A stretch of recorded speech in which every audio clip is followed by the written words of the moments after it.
like to be hit on at the gym. If I was sweating and working out and a guy came up to me, I'd be like, what? That's why he said that it was like He doesn't never wanna go up. appropriate. He I was get just it. like, he was very much like, there's a boundary there. I'm not going to cross it. And I was like, well, I will cross it. Yeah. So No, I think it's okay if the girl crosses, but it's a little creepy when the guy. Yeah, I agree. in the But there gym- is like kind of an interesting lesson in this is that we found out years later that years before that, one of Erin's friends had said to him, you know who you should meet? Erin Foster. No. There was no names. There wasn't? There was no names. But our girlfriend, Julie Orrin, this girl was playing a poker game at someone's house. She was sat next to Simon 3 years before we met. And I'm 2 years older than Simon. And he was like a fuckboy before we met. And they were sitting at this poker game and she was like, you are such a great guy. Like, I have a girlfriend I would love to set you up with. And he goes, how old is she? And she said, 33. And he's like, nah, I'm out. And then he met me in person 2 years later when I was 35. And he was into me in person. But the idea of a 33-year-old was not for him. I noticed that your friends can be like that too. I think every guy You know can what be like that. I have to do? I would love your guys' take on this. There's a little bit of a epidemic going on. What is it? The epidemic is that guys are trying to pick the girl like they're picking out a cake at Vaughn's. It's like vanilla, cherry sprinkles. No, everyone's doing I that. want a rim of lace with 16 black candles. With the plastic, like you can't get every single little tiny little detail.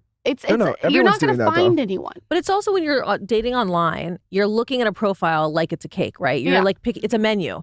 Okay, he's this height, he has this color hair, he's been married this many times, he has this many kids, he does this for a living, so he probably makes this amount of money.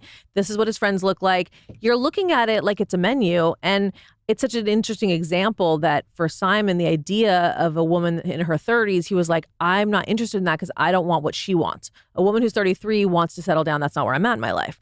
But then in real life, he meets someone 2 years later who's 35 now, who's like definitely looking to settle down.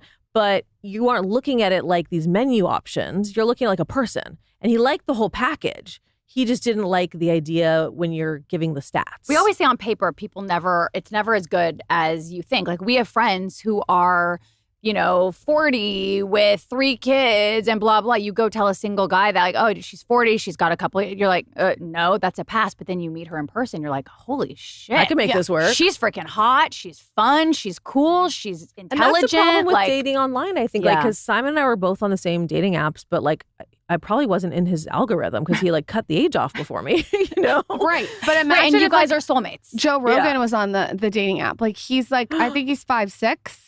Literally. He has no hair. I think that people need to be a little bit more fluid that like what you guys are saying. Like you got to like meet someone in person and feel their essence and like It's hard now, though. feel their frequency. Yeah. And like, I mean, True. It's so easy to judge And someone we're so saying quickly. that as former creative directors of Bumble. Like we worked at Bumble for years. Oh my God, Yeah, you that's guys true. have to tell us about that. Yeah. Creative directors of Bumble. Yeah. Did you love doing that? We loved it. It was great. No, it was awesome. How did you guys? You guys were early there. We were early there. How did you get that? Like, what did you do as a creative Because director? her team, Whitney's team, the founder of Bumble, her team loved our show. So we came and did a speaking engagement to her team.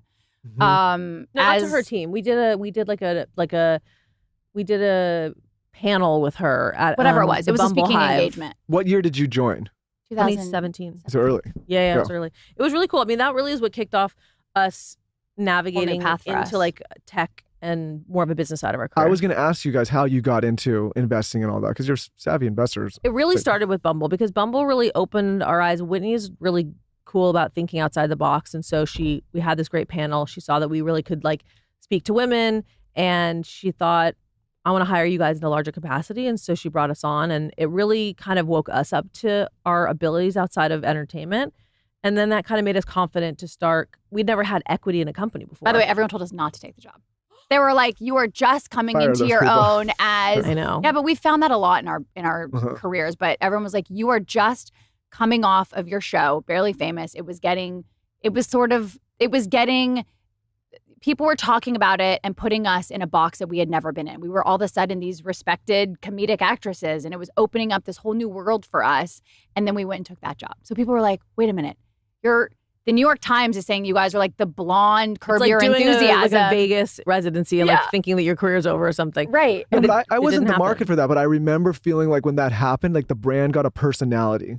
Does that make sense? And that was Whitney's. Yeah, that's great. I That's think awesome. it's hot to have juxtaposition. Like, you know, when Supreme does a collab with like something so random Mhm. and you're like, huh? Or when Glossier did the collab with Swiss Miss chocolate. I didn't see that, but that's cool. You know, you remember Swiss Miss, course. like the chocolate powder, and Glossier did that. I like love how like an you wouldn't- unexpected Yes. pairing. Yeah. That's why I thought that Bumble thing. It's like it felt cool. You know what I mean? It was really cool for us. I mean, it really set us on a different path, and that I think, you know, now it's really common for people in entertainment to be connected with a brand like that, but at the time it wasn't, and so it was one of those things that really taught us to take a risk and say yes to something that might seem sort of out of your comfort zone or you might fail at it, but you don't know until you try. And what's the worst that happens? Like you fail and then you go back to something else. And I think you just have to. It's another area where I think for Sara, she was really scared and worried to fail at it and that it like sends us down the wrong path. And for me, I was like,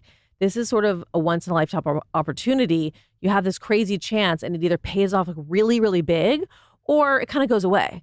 And I was just really Let's do excited it. because for the first time in my life, I was sort of being taken seriously as an actress. I mean, kind of, you know, and I had never experienced that. So I was finally feeling that. And then I was like, wait, if we go do this, then I'm not going to get another opportunity. Like then I was just everything Yeah, I I get do, that. everything I do is fear-based, you know. But then what happened is, you know, a huge part of investing in early stage consumer companies is you're educating the customer, right? So we had to educate the customer on why it's not lame to go find a friend on Bumble, you know, because we were brought on to launch the Bumble BFF and Biz arms of the business. So a lot of education comes along with that. Like, guys, it's cool. Like, it's cool to meet friends online. It's cool to meet potential business partners online. And then from that, we got the mirror, which was pre-launch, workout mirror. early stage, the workout mirror. And we had to then educate the consumer on why it's not weird to work out to a mirror. And it became this thing like, oh, you want to launch your brand? Like, call the Fosters, like bring them on. So that's how we started just getting so much deal flow. And we were angel investing and writing small checks and always getting advisory shares. And it got to a point where we were leaving too much money on the table by not raising money. So you started because your own fund. We raised So- money because we wanted to write, you know, $400,000 checks instead of $25,000.